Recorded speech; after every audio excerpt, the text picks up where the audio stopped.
வணக்கம் மாணவர்களே, உங்கள் அனைவரையும் மீண்டும் காண்பதில் மிக்க மகிழ்ச்சி. இப்பொழுது திரையில் சில ஒளிப்படங்கள் தோன்றவிருக்கின்றன. அந்த ஒளிப்படங்கள் எங்கு எப்பொழுது எடுக்கப்பட்டவை என்பதை நீங்கள் கண்டறிய வேண்டும்.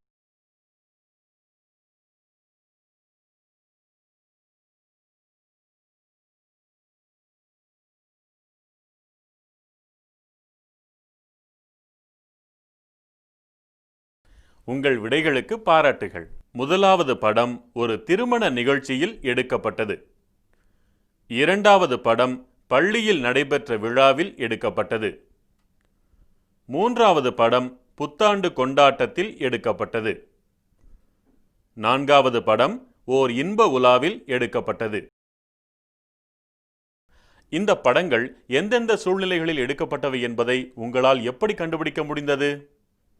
அவர்கள் அணிந்திருந்த ஆடைகளின் தன்மைகளை கொண்டு அப்படங்கள் எடுக்கப்பட்ட சூழல்களை கண்டறிந்தீர்கள். இந்த சூழலுக்கு இத்தகைய ஆடைகளே பொருத்தமானவை என்ற எண்ணம் நம் அனைவருக்கும் இருக்கிறது. ஒரு சில குறிப்பிட்ட சூழல்களுக்கு குறிப்பிட்ட வகை ஆடைகளையே அணிய வேண்டும் என்ற தேவை ஏற்படுகிறது. எடுத்துக்காட்டாக, இன்ப உலாவின் போது அணிய வேண்டிய ஆடைகளை அணிந்து கொண்டு திருமணம் போன்ற நிகழ்ச்சிகளுக்கோ பள்ளி விழாக்களுக்கோ செல்வதை தவிர்க்க வேண்டும். அவ்வாறு சென்றால் அங்கிருக்கும் மற்றவர்கள் நம்மை மாறுபட்ட கண்ணோட்டத்தில் நோக்குவர். எனவேதான் ஒரு பண்பட்ட சமுதாயத்தில் சில விதிகள் பின்பற்றப்படுகின்றன. அந்த விதிகளை நாம் பின்பற்றுவதன் வழியாக அந்த விதிகளை நாமும் ஏற்றுக்கொள்கிறோம். இந்த விதிகள் நம்முடைய ஆடைகளுக்கு மட்டுமல்ல, நம்முடைய நடத்தைகளுக்கும் பொருந்தும். ஏனென்றால் நாம் மேற்கொள்ளும் பொருத்தமான நன்னடத்தைகள் நம் வாழ்வை மேலும் இனிமையாக்குகின்றன. எனவே இந்த பாடத்தில் எந்தெந்த சூழலில், குறிப்பாக விழாக்களில் நாம் எத்தகைய நன்னடத்தைகளை மேற்கொள்ள வேண்டும் என்பதை பார்க்க போகிறோம். அதற்கு நீங்கள் அடிக்கடி கலந்து கொள்கிற நிகழ்ச்சிகள், விழாக்கள் முதலியவற்றின் பட்டியலை உருவாக்குகிறீர்களா?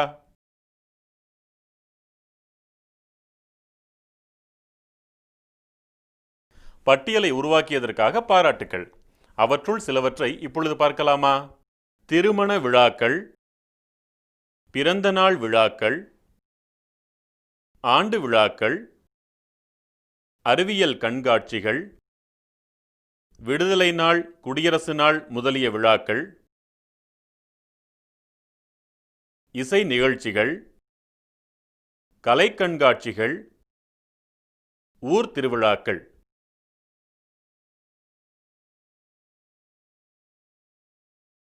இவற்றுள் திருமணங்கள், பிறந்தநாள் விழாக்கள் போன்ற குடும்ப விழாக்கள் நாம் எல்லோரும் கூடி மகிழ்கின்ற சமூக விழாக்கள். ஆண்டு விழா, விடுதலை நாள் விழா போன்றவை பள்ளி வாழ்க்கையின் ஒரு முக்கியத்துவம் வாய்ந்த பகுதியாக திகழ்பவை. இசை நிகழ்ச்சிகள், கலை கண்காட்சிகள், ஊர் திருவிழாக்கள் போன்றவை பண்பாட்டு முக்கியத்துவம் வாய்ந்த விழாக்கள். இவை அனைத்தும் பொது இடங்களில் நாம் இருப்பதற்கான எண்ணற்ற வாய்ப்புகளை உருவாக்குகின்றன. பொது இடங்களில் மாண்போடும் மரியாதையோடும் நடந்து கொள்ளும் நமது திறன்களை மதிப்பீடு செய்கின்றன.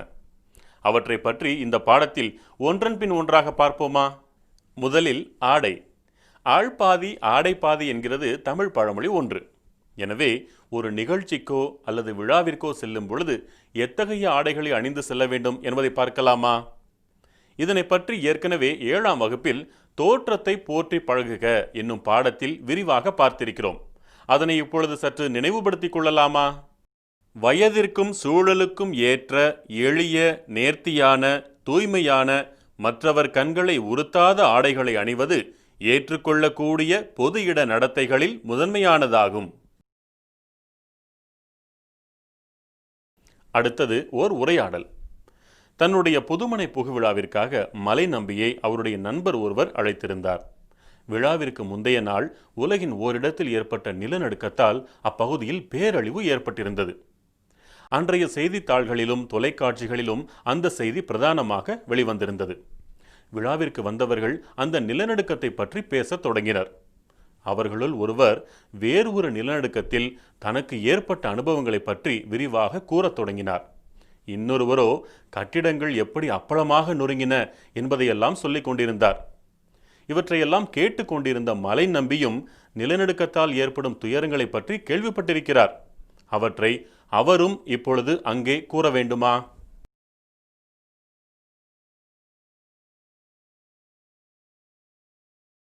உங்கள் கருத்துகளுக்கு நன்றி, பாராட்டுக்கள்.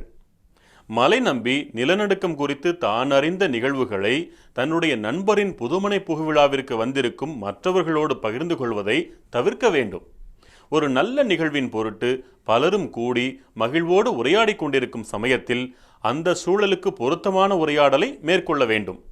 மாறாக அவலத்தையும் வேதனையையும் அங்கே பகிர்ந்து கொள்ளக்கூடாது. பலரும் கூடும் நிகழ்ச்சிகளில் சூழலுக்கு பொருத்தமானவற்றை பற்றி உரையாட வேண்டும். ஒருவர் உரையாடும் முறை அவரை பற்றிய படிமங்களை மற்றவர் மனதில் உருவாக்குகிறது. பலர் கூடியிருக்கும் அவைகளில் மற்றவர்களோடு உரையாடுவதை தவிர்க்க முடியாது, தவிர்க்கவும் கூடாது. எனவே ஓர் அவையில் எவ்வாறு உரையாட வேண்டும் என்பதை உரையாடி பழகுக என்ற தலைப்பிலான 2 பாடங்களில் நாம் ஏற்கனவே பார்த்திருக்கிறோம். இப்பொழுது அடுத்த சூழலை பார்க்கலாமா? இன்சுவை தன் தம்பி புகழேந்தியுடன் இளம்பிறையின் பிறந்தநாள் விழாவிற்கு சென்றிருந்தார். விழாவின் இறுதியில் எல்லோருக்கும் உணவு பரிமாறப்பட்டது. பல்வேறு வகையான உணவுகளுக்கு பின்னர் இட்லியும் சாம்பாரும் பரிமாறப்பட்டன. புகழேந்தி இட்லியை தோய்த்து உண்பதற்காக சட்னியை தேடினார். அவ்விடத்தில் சட்னி இல்லாதது கண்டு இளம்பிறையின் அம்மாவிடம், சட்னி ஆட்டவில்லையா அம்மா என்று கேட்டார். இதை கேட்டதும் இன்சுவை தன் தம்பி புகழேந்தியை தன் அருகில் இழுத்து ஏதோ கூறினார். இன்சுவை தன் தம்பி புகழேந்தியிடம் என்ன கூறியிருப்பார் என நீங்கள் எண்ணுகிறீர்கள்? அவர் ஏன் அவ்வாறு செய்தார்?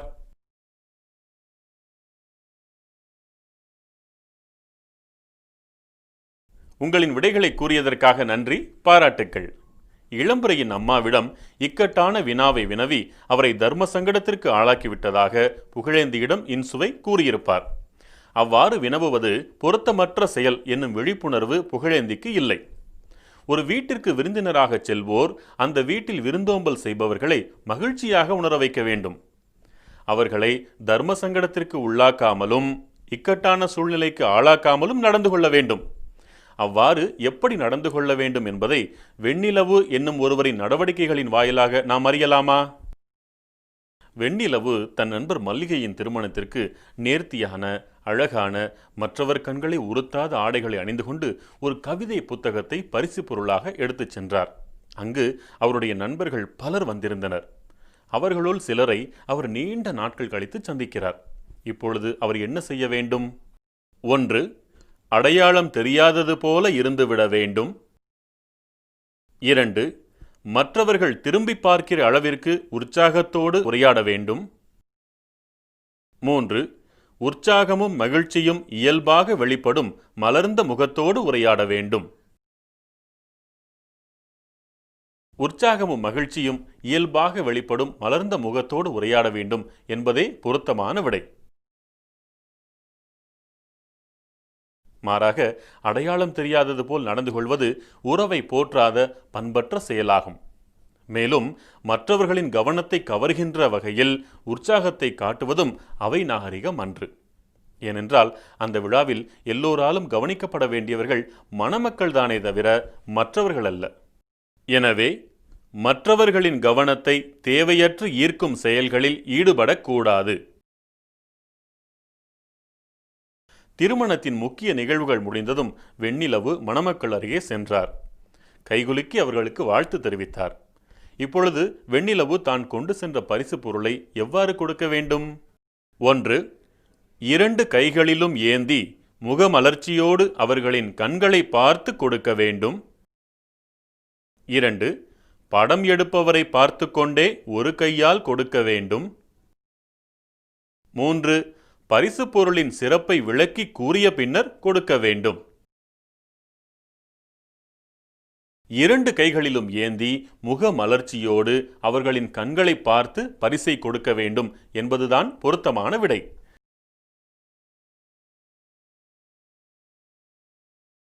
மாறாக படம் எடுப்பவரை பார்த்து கொண்டே ஒரு கையால் பரிசை கொடுக்க கூடாது.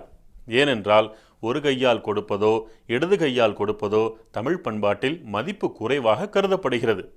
மேலும் பரிசு பொருளை பற்றி விளக்கி கூறுவது அதனை திறந்து பார்க்கும் பொழுது ஏற்படக்கூடிய வியப்புணர்வை குறைத்துவிடும்.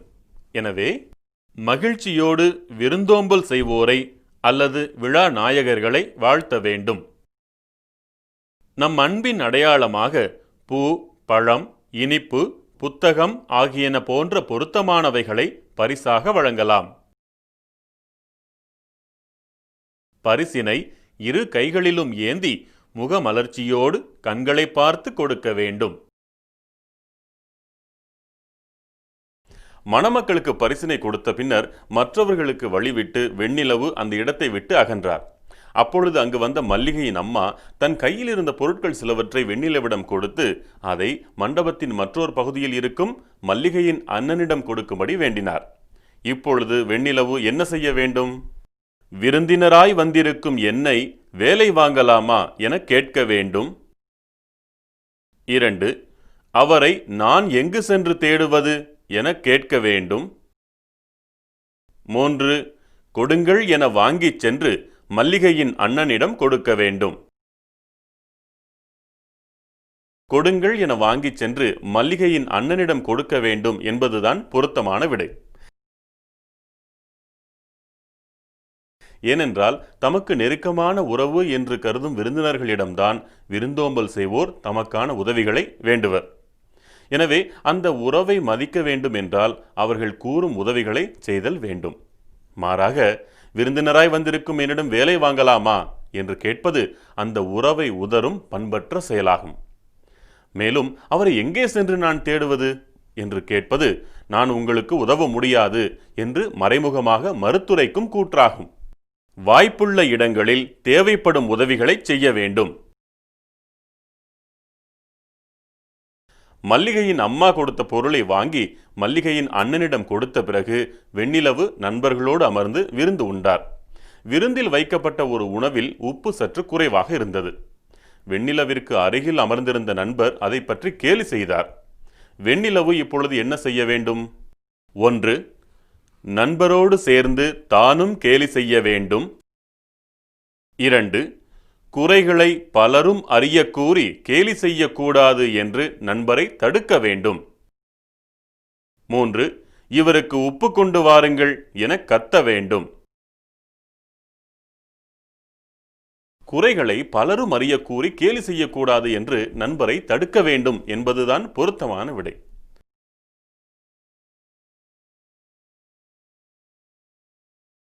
ஏனென்றால் விழா, நிகழ்ச்சி போன்றவற்றில் சின்னஞ்சிறு தவறுகள் ஏற்படுவதற்கு வாய்ப்புகள் பல இருக்கின்றன.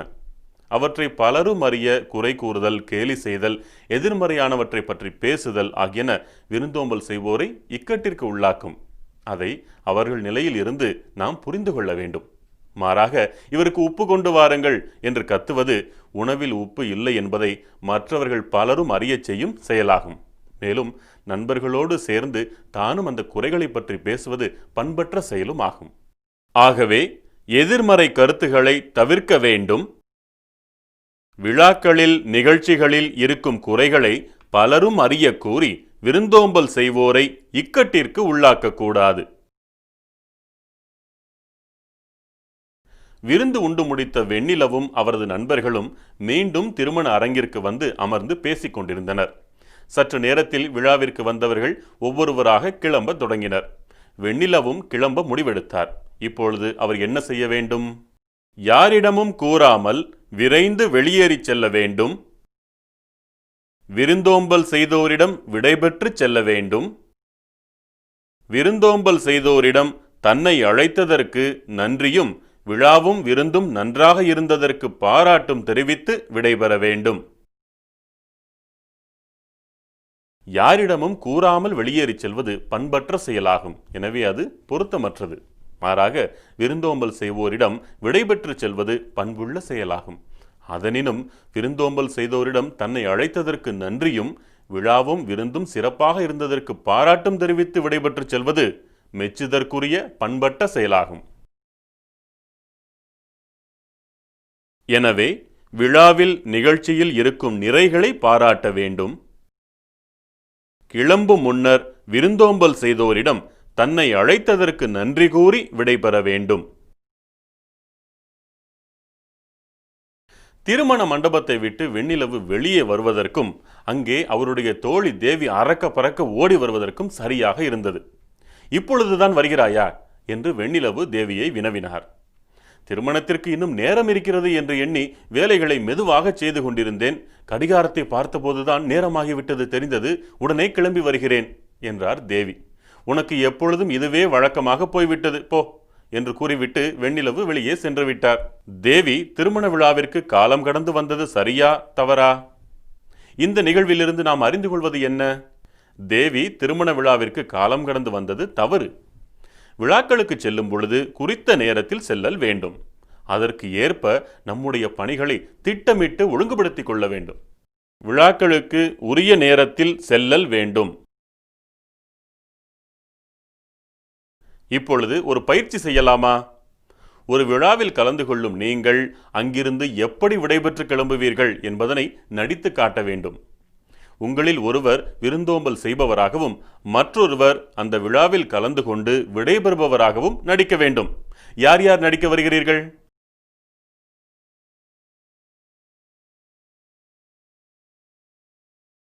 நன்றாக நடித்தீர்கள், பாராட்டுக்கள். இதுவரை திருமண விழாக்கள், புதுமனை புகு விழாக்கள், பிறந்தநாள் விழாக்கள் முதலிய குடும்ப சமூக விழாக்களில் எவ்வாறு நடந்து கொள்வது என்பதை பார்த்தோம்.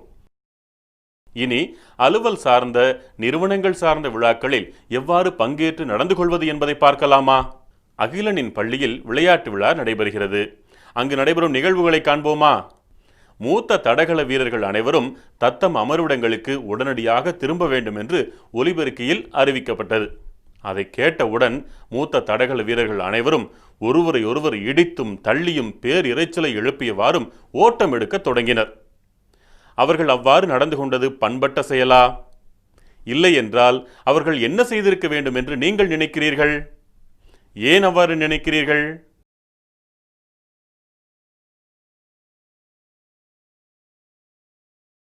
உங்களது கருத்துக்களை கூறியதற்காக உங்களுக்கு பாராட்டுக்கள். அந்த மாணவர்கள் இடித்தும் தள்ளியும் பேர் இரைச்சலை எழுப்பியவாறும் சென்றது பண்பட்ட செயல் அன்று. மாறாக அவர்கள் வரிசையாக நடந்தோ மெல்லோட்டமாகவோ சென்றிருக்க வேண்டும். அவ்வாறு சென்றிருந்தால் அந்த மாணவர்களின் நன்னடத்தையும் ஒழுங்கும் வெளிப்பட்டிருக்கும். விழாவிற்கு வந்திருப்போர் எண்ணத்தில் பள்ளியை பற்றிய நல்ல மதிப்பு ஏற்பட்டிருக்கும். மேலும் இளம் மாணவர்களுக்கு ஒரு முன்மாதிரியாக திகழ்ந்திருக்கும். பள்ளி விழாக்களின் பொழுது மாணவர்கள் வரிசையாக அணியணியாக செல்ல வேண்டும். இடித்தல், தள்ளுதல், கத்துதல் ஆகியவற்றில் ஈடுபடக்கூடாது.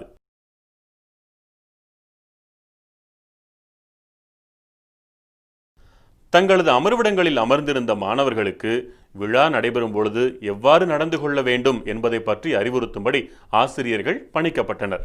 எனவே அணி அணியாக அமர்ந்திருந்த மாணவர்களிடம் சென்று தங்களிடம் இருந்த குறிப்புகளை கொண்டு ஆசிரியர்கள் அறிவுறுத்த தொடங்கினர். தங்கள் கையில் வைத்திருந்த குறிப்புகளை கொண்டு அவர்களுக்கு என்ன அறிவுரைகளை கூறியிருப்பார்கள் என நீங்கள் கண்டுபிடிக்கிறீர்களா? 1. வயதில் மூத்தவர்களிடம் உரையாடும் பொழுது சூயிங்கம், மிட்டாய் போன்றவற்றை சுவைத்தல் கூடாது. 2. சூயிங்கம், மிட்டாய் போன்றவற்றை சுவைத்தால்தான் புத்துணர்வை பெற முடியும்.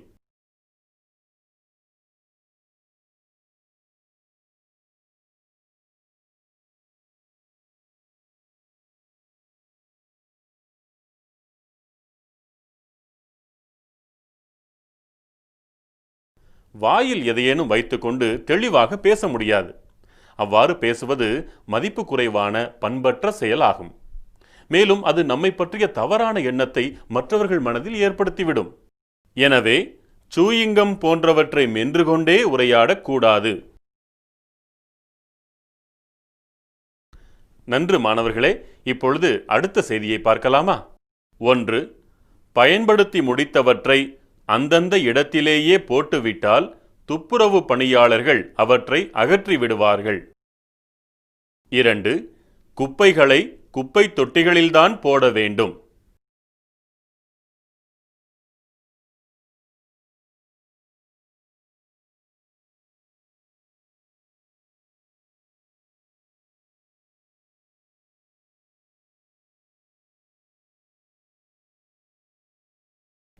'பயன்படுத்தும் பிளாஸ்டிக் பைகள் உள்பட எந்த ஒரு கழிவையும் குப்பை தொட்டிக்குள் தான் போட வேண்டுமே தவிர கண்ட இடங்களில் தூக்கி வீசுதல் கூடாது.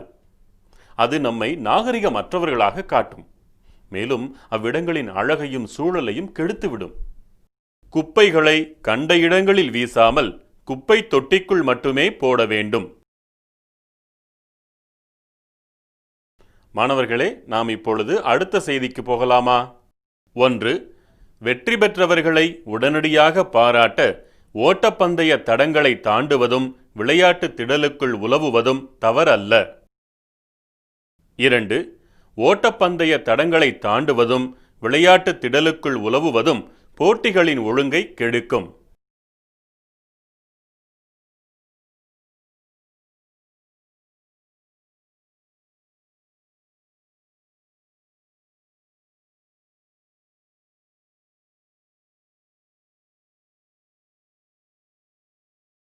போட்டியாளர்கள் ஓடுவதற்கென்றே ஓடும் தடங்கள் அமைக்கப்பட்டுள்ளன. அவற்றின் குறுக்காக அங்கும் இங்கும் நடமாடுவதும் தேவையில்லாமல் விளையாட்டு திடலுக்குள் உலவுவதும் கூடாது. அவ்வாறு செய்வது விளையாட்டு போட்டிகளின் ஒழுங்கை கெடுக்கும், மாணவர்களின் கட்டுப்பாடின்மையை வெளிப்படுத்தும். எனவே ஓடும் தடங்களிலும் விளையாட்டு திடலுக்கு உள்ளும் உலவி திரியக்கூடாது. நன்று மாணவர்களே, இப்பொழுது இன்னும் ஒரு செய்தியை பார்க்கலாமா? போட்டிகள் நடந்து கொண்டிருக்கும் பொழுது நிறைய மாணவர்கள் இருக்கைகளில் அமர்ந்து கொண்டிருக்கின்றனர். அப்பொழுதுதான் அவ்விழாவிற்கு வந்த சில பெற்றோர்கள் தாங்கள் அமர இருக்கைகளை தேடுகின்றனர். அதை கண்டவுடன் இருக்கைகளில் அமர்ந்திருக்கின்ற மாணவர்கள் என்ன செய்ய வேண்டும் என்பதனை இருக்கையில் அமர்ந்திருக்கும் மாணவராக உங்களில் ஒருவரும் அமர இடம் தேடும் பெற்றோராக மற்றொருவரும் வந்து நடித்து காட்டுகிறீர்களா?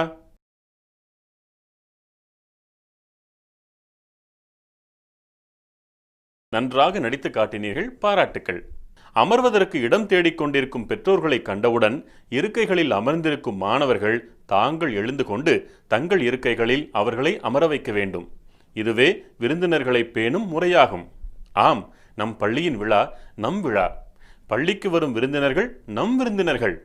அவர்களுக்கு விருந்தோம்பல் செய்வது நம்முடைய கடமை அல்லவா? எனவே விழாவிற்கு வந்த விருந்தினர்கள் அமர மாணவர்கள் தம்முடைய இருக்கைகளை விட்டுத்தர வேண்டும். அகிலன் இருக்கையில் அமர்ந்து போட்டிகளை பார்த்து கொண்டிருக்கிறார். அப்பொழுது படைநடையில் பங்கேற்கவிருக்கும் தங்கள் மகனிடம் அவர் அணிய வேண்டிய கழுத்துப்பட்டையை கொடுப்பதற்காக தவித்துக் கொண்டிருக்கும் பெற்றோர் அகிலனிடம் தங்களுக்கு உதவும்படி வேண்டினர். இப்பொழுது அகிலன் என்ன செய்ய வேண்டும்? 1. போட்டிகளை பார்த்து கொண்டிருக்கிறேன், என்னை தொந்தரவு செய்யாதீர்கள் என கூற வேண்டும். 2. கழுத்துப்பட்டையை வாங்கிச் சென்று உரியவரிடம் ஒப்படைக்க வேண்டும். 3. நிகழ்ச்சி ஒருங்கிணைப்பாளரை அணுக வழிகாட்ட வேண்டும்.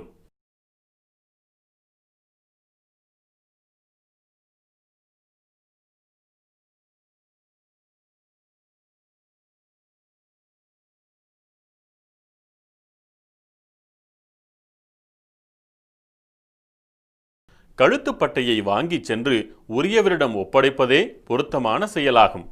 ஒருவேளை ஏதேனும் காரணங்களினால் அவ்வுதவியை செய்ய இயலவில்லை என்றால் நிகழ்ச்சி ஒருங்கிணைப்பாளரை அணுக வழிகாட்ட வேண்டும். மாறாக போட்டிகளை பார்த்து கொண்டிருக்கிறேன், என்னை தொந்தரவு செய்யாதீர்கள் என்று கூறுவது பொறுப்பற்ற நடத்தையாகும். நம் பள்ளி விழாக்களில் நாம் ஒவ்வொருவரும் நம்மை விருந்தோம்பல் செய்பவராக கருதி கொண்டு விருந்தினர்களை சிறப்பாக வரவேற்று அவர்களை வசதியாக உணர வைக்க வேண்டும். எனவே பள்ளி விழாக்களில் பார்வையாளர்களுக்கு வழிகாட்டவும் உதவவும் வேண்டும். விளையாட்டுப் போட்டிகள் முடிந்த பின்னர் மாலையில் பரிசளிப்பு விழா நடைபெற்றது. வெற்றியாளர்களின் பெயர்கள் அறிவிக்கப்பட்டவுடன் அவர்களில் பலர் தடதடவென ஓடி இறுகிய முகமும் கூனிய உடலுமாக நின்று புகைப்படக்காரரை பார்த்தவாறே ஏறத்தாழ சிறப்பு விருந்தினரின் கையில் இருந்து பரிசு பொருளை பறித்து கொண்டு விட்டால் போதும் என்று ஓடினர்.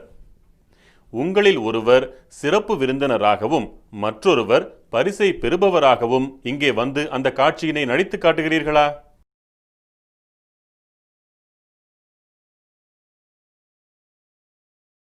நன்றாக நடித்து காட்டினீர்கள், பாராட்டுக்கள். பரிசினை பறிப்பதைப் போல வாங்கி கொண்டு வருவது பண்பற்ற செயலாகும். அப்படியானால் பரிசினை எப்படி பெற வேண்டும் என்கிறீர்களா? அகிலன் சென்று பரிசினை எப்படி பெறுகிறார் என்பதை கவனியுங்கள். அகிலன் தனக்கான பரிசினை பெற நிமிர்ந்து கம்பீரமாக நடந்து செல்கிறார், ஓடவில்லை. விழா மேடையில் ஏறியதும் சிறப்பு விருந்தினரின் கண்களை நேராக பார்த்து அகிலன் புன்னகைக்கிறார். 2 கைகளாலும் ஏந்தி பரிசினை பெற்றுக்கொள்கிறார். அதை வழங்குபவர் கையிலிருந்து பறிக்கவில்லை. அவரது முகம் மலர்ந்திருக்கிறது. தோள்கள் நேராக இருக்கின்றன. உடல் தளர்வாகவோ விரைப்பாகவோ இல்லை. சிறப்பு விருந்தினர் கைகளை நீட்ட அகிலன் அதை இயல்பாக பற்றி உறுதியாக குலுக்குகிறார். பின்னர் தன் கண்கள் விரிய நன்றி கூறி விடைபெறுகிறார். இந்த காட்சியை காண்பதற்கு எவ்வளவு இனிமையாகவும் கம்பீரமாகவும் இருக்கிறது என்று கவனித்தீர்களா? எனவே நம்முடைய கம்பீரமும் பண்பும் வெளிப்படும் வகையில் பரிசினை பெற வேண்டும். இப்பொழுது உங்களில் ஒருவர் பரிசினை வழங்கும் சிறப்பு விருந்தினராகவும் மற்றொருவர் பரிசினை பெறுபவராகவும் பங்கேற்று எப்படி பரிசினை பெற வேண்டும் என்பதை நடித்து காட்டுகிறீர்களா?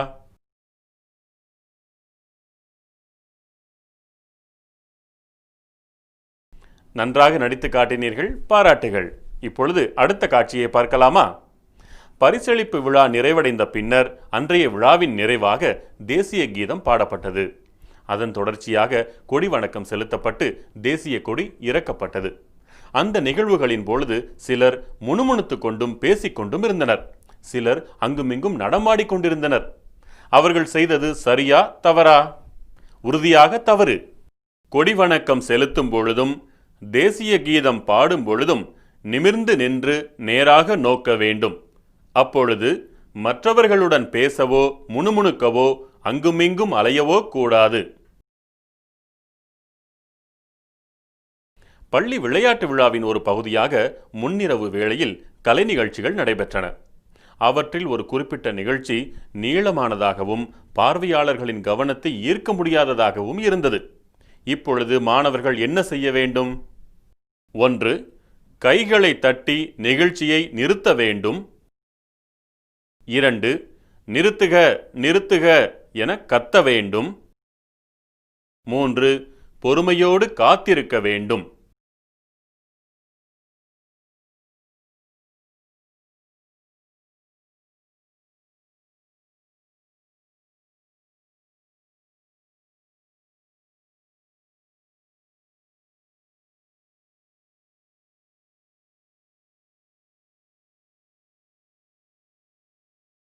அந்த நிகழ்ச்சி முடியும் வரை பொறுமையோடு காத்திருக்க வேண்டும். ஒரு முயற்சியின் விளைவு எதுவாக இருந்தாலும் அந்த முயற்சியை மதிக்க வேண்டும். மீண்டும் கூறுகிறேன், ஒரு முயற்சியின் விளைவு எதுவாக இருந்தாலும் அந்த முயற்சியை மதிக்க வேண்டும். பாராட்டை தெரிவிப்பதற்கும் வழிமுறையான கைகளை தட்டலை வஞ்ச புகழ்ச்சியாக பயன்படுத்துவது பண்பு அன்று. அவ்வாறு செய்வது தவறாகும். அது அந்த நிகழ்ச்சி நடத்துனரை அவமதிக்கும் செயலாகும். எனவே வஞ்ச புகழ்ச்சிகளை தவிர்க்க வேண்டும். இப்பொழுது இன்றைய வகுப்பில் கற்றவைகளை எல்லாம் தொகுத்து பார்க்கலாமா?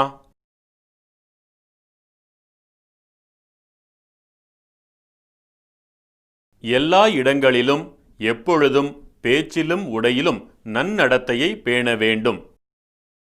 விருந்தோம்பல் செய்வோரை இயல்பாக உணர வைக்க வேண்டும்.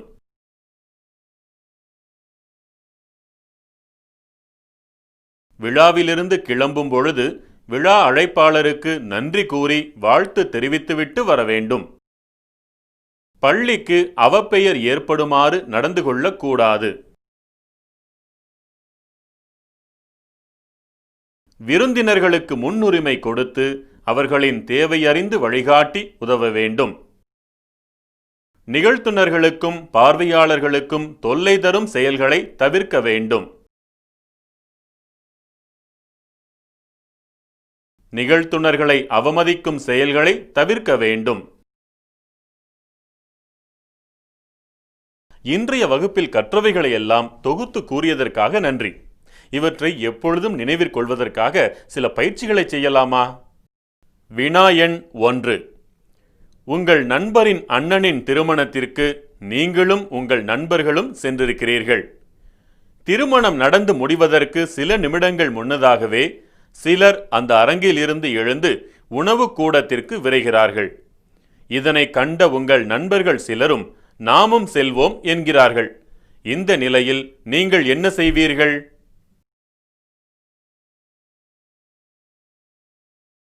விடைகள்: 1.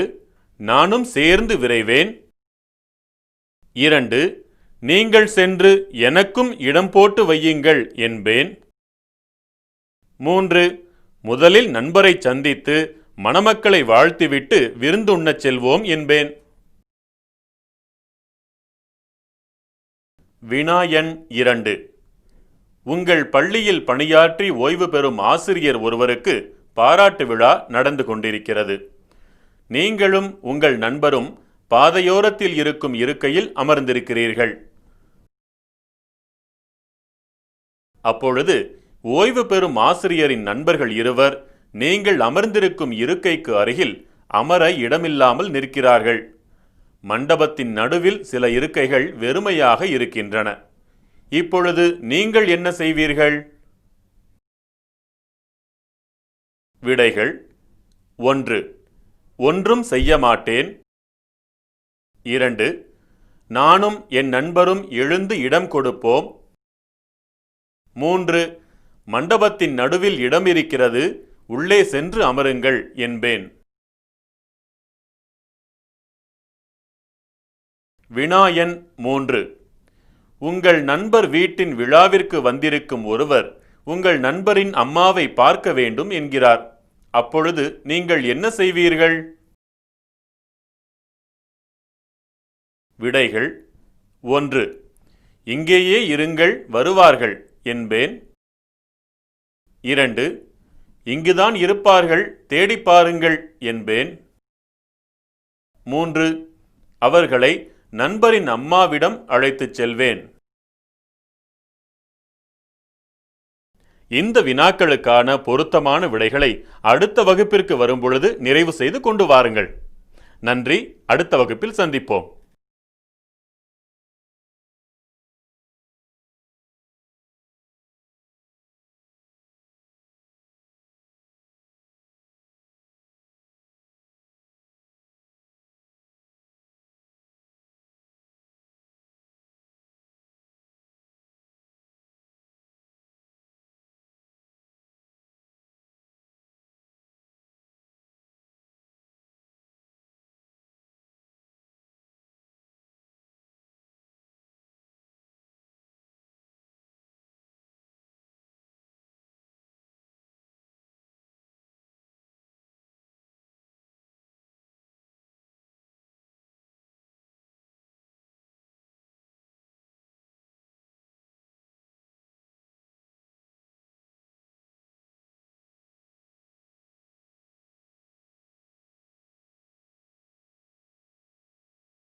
வணக்கம் மாணவர்களே, உங்களை எல்லாம் மீண்டும் சந்திப்பதில் மிக்க மகிழ்ச்சி. கடந்த வகுப்பில் கொடுக்கப்பட்ட வினாக்களுக்கெல்லாம் பொருத்தமான விடைகளை தேர்ந்தெடுத்து விட்டீர்களா? அவற்றையெல்லாம் இப்போது சரிபார்க்கலாமா? உங்கள் நண்பரின் அண்ணனின் திருமணத்திற்கு நீங்களும் உங்கள் நண்பர்களும் சென்றிருக்கிறீர்கள். திருமணம் நடந்து முடிவதற்கு சில நிமிடங்கள் முன்னதாகவே சிலர் அந்த அரங்கில் இருந்து எழுந்து உணவு கூடத்திற்கு விரைகிறார்கள். இதனை கண்ட உங்கள் நண்பர்கள் சிலரும் நாமும் செல்வோம் என்கிறார்கள். இந்த நிலையில் நீங்கள் என்ன செய்வீர்கள் என்னும் வினாவிற்கு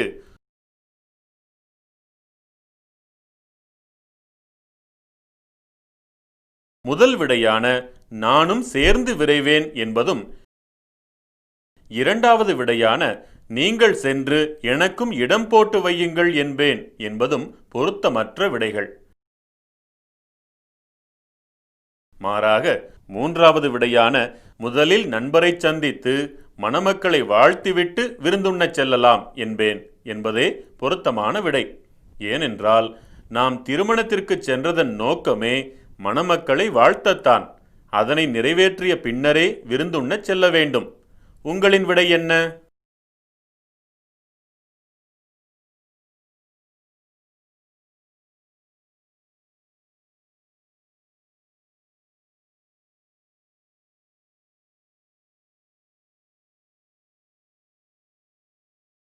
வினா எண் 2. உங்கள் பள்ளியில் பணியாற்றி ஓய்வு பெறும் ஆசிரியர் ஒருவருக்கு பாராட்டு விழா நடந்து கொண்டிருக்கிறது.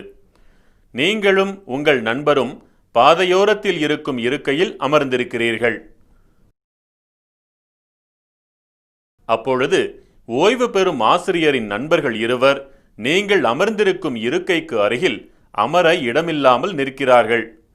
மண்டபத்தின் நடுவில் சில இருக்கைகள் வெறுமையாக இருக்கின்றன. இப்பொழுது நீங்கள் என்ன செய்வீர்கள் என்னும் வினாவிற்கு முதலாவது விடையான ஒன்றும் செய்ய மாட்டேன் என்பது பொருத்தமற்றது. ஏனென்றால் இது விருந்தினர்களை மதிக்கும் முறை அல்ல. மூன்றாவது விடையான மண்டபத்தின் நடுவில் இடமிருக்கிறது, உள்ளே சென்று அமருங்கள் என்பேன் என்பதில் விருந்தினரை கவனிக்க வேண்டும் என்னும் அக்கறை வெளிப்படுகிறது. இருப்பினும் அவர்கள் மண்டபத்தின் நடுப்பகுதியை நோக்கிச் செல்வது மற்றவர்களுக்கு தொந்தரவாகவோ அந்த விருந்தினர்களுக்கு தர்ம சங்கடமாகவோ இருக்கக்கூடும். எனவே இதுவும் பொருத்தமற்ற விடையே.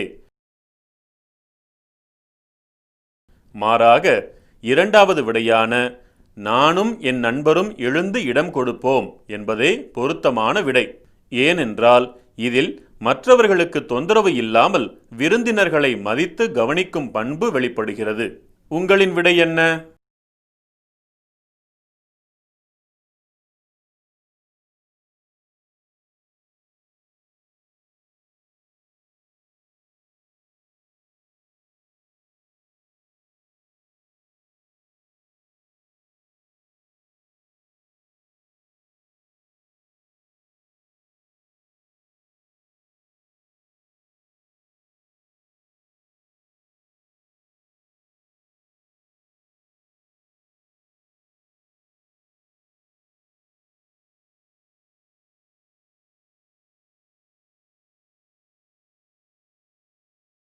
வினா எண் 3. உங்கள் நண்பர் வீட்டின் விழாவிற்கு வந்திருக்கும் ஒருவர் உங்கள் நண்பரின் அம்மாவை பார்க்க வேண்டும் என்கிறார். அப்பொழுது நீங்கள் என்ன செய்வீர்கள் என்னும் வினாவிற்கு முதலாவது விடையான இங்கேயே இருங்கள், வருவார்கள் என்பேன் என்பதும், இரண்டாவது விடையான இங்குதான் இருப்பார்கள், தேடி பாருங்கள் என்பேன் என்பதும் பொருத்தமற்ற விடைகள். ஏனென்றால் சில நிமிடங்கள் மட்டும் செலவிட்டு மற்றவருக்கு உதவக்கூடிய ஒரு செயலை செய்ய மறுப்பது நற்பண்பன்று. மாறாக மூன்றாவது விடையான அவர்களை நண்பரின் அம்மாவிடம் அழைத்துச் செல்வேன் என்பதில் நண்பரது வீட்டு விழாவிற்கு விருந்தினராக வந்திருப்பவருக்கும் விருந்தோம்பல் செய்வோருக்கும் உதவும் மனப்போக்கு வெளிப்படுவதால் இதுவே பொருத்தமான விடையாகும். உங்களின் விடை என்ன?